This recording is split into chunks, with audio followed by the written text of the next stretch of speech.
रात के ठीक 1:12।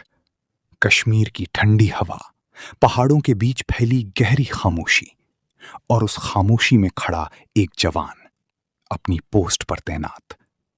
सब कुछ सामान्य था, लेकिन अगले ही पल धाएं, एक गोली चली। इतनी सटीक, इतनी अचानक कि किसी को समझने का मौका ही नहीं मिला। न कोई भागता हुआ इंसान, न कोई छिपता हुआ साया।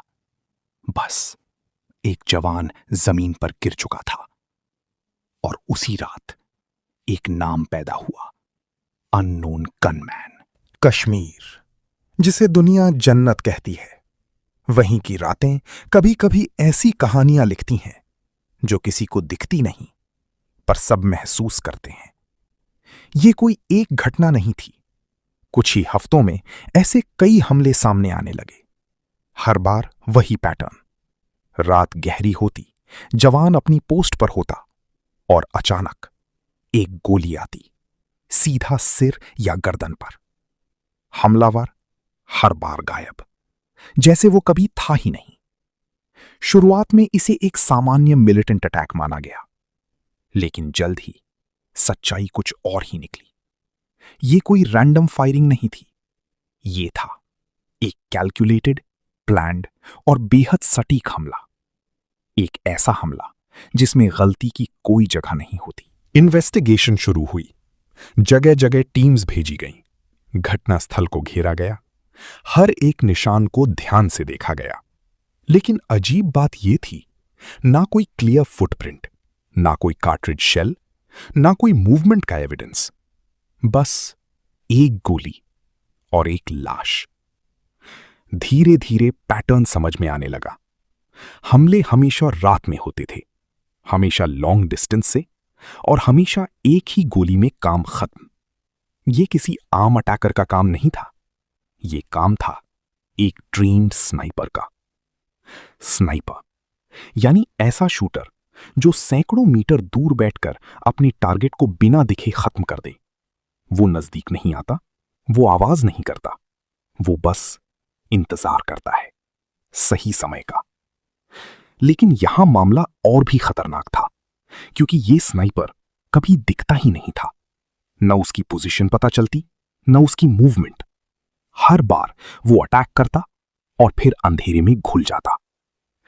कुछ रिपोर्ट्स में सामने आया कि ये अकेला नहीं था, बल्कि ये बड़ी सिस्टम में काम करता था। एक स्पॉटर और एक शूटर। स्पॉटर दूर से टारगेट आइडेंटिफाई करता, उसकी मूवमेंट ट्रैक करता, और शूटर बस एक ट्रिगर दबाता। कश्मीर की टेरेन इस तरह के अटैक्स के लिए परफेक्ट थी। ऊंचे ऊंचे पहाड़, घनी जंगल, और हर तरफ अंधेरा। यहां छुपना आसान था और ढूंढना लगभग नामुमकिन। आर्मी ने अब स्ट्रैटेजी बदली। सिक्योरिटी बढ़ाई गई। कैंप्स के आसपास वॉल्स ऊंची की गईं। नाइट विजन कैमरास लगाए गए। सर्वेलेंस बढ़ाया गया। हर तरफ नजर रखी जाने लगी। लेकिन जिसे ढूंढना था वो दिखता ही नहीं था।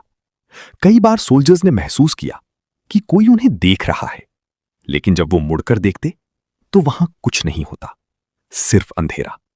और वही सबसे खतरनाक था, क्योंकि एनिमी सामने हो तो उससे लड़ा जा सकता है, लेकिन जब एनिमी दिखाई ही ना दे तो डर हथियार बन जाता है।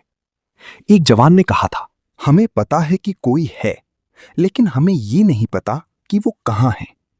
धीरे धीरे ये साफ हुआ कि ये कोई एक इंसान नहीं था, बल्कि अलग अलग ट्रेन्ड अटैकर्स थे जो स्नाइपर टैक्टिक्स इस्तेमाल कर रहे थे। कुछ के बारे में शक था कि उन्हें स्पेशली ट्रेनिंग दी गई थी। कुछ मॉडर्न राइफल्स इस्तेमाल कर रहे थे जो लॉन्ग डिस्टेंस प्रिसिजन के लिए जानी जाती हैं। लेकिन सबसे बड़ी बात, इनमें से ज्यादातर अटैकर्स कभी पकड़े नहीं गए। ना उनका नाम सामने आया, ना चेहरा। बस रिपोर्ट्स में लिखा गया, अननोन गनमैन। अब सोचो, तुम एक जवान हो, रात के अंधेरे में अकेले खड़े हो। तुम्हें पता है कोई कहीं छुपा है। वो तुम्हें देख सकता है, लेकिन तुम उसे नहीं देख सकते। और वो किसी भी पल ट्रिगर दबा सकता है। यही डर सबसे बड़ा हथियार बन गया, क्योंकि ये लड़ाई सिर्फ गोलियों की नहीं थी, ये लड़ाई थी दिमाग की। आज हालात पहले से बेहतर हैं, सिक्योरिटी और मजबूत हुई है, लेकिन स्नाइपर वॉरफेयर आज भी खत्म नहीं हुआ। शैडो अटैक्स आज भी होते हैं और कई बार अटैकर आज भी बच निकलता है, क्योंकि कुछ लड़ाइयां ऐसी होती हैं जहां दुश्मन का नाम नहीं होता, चेहरा नहीं होता, पहचान नहीं होती, बस एक कहानी होती है जो हर बार शुरू होती है एक गोली से और खत्म होती है एक नाम पर, अननोन गनमैन। और शायद किसी पहाड़ की ऊंचाई पर, किसी अंधेरे कोने में वो आज भी मौजूद है, खामोश, छुपा हुआ, देखता हुआ, इंतजार करता हुआ अगले टारगेट का।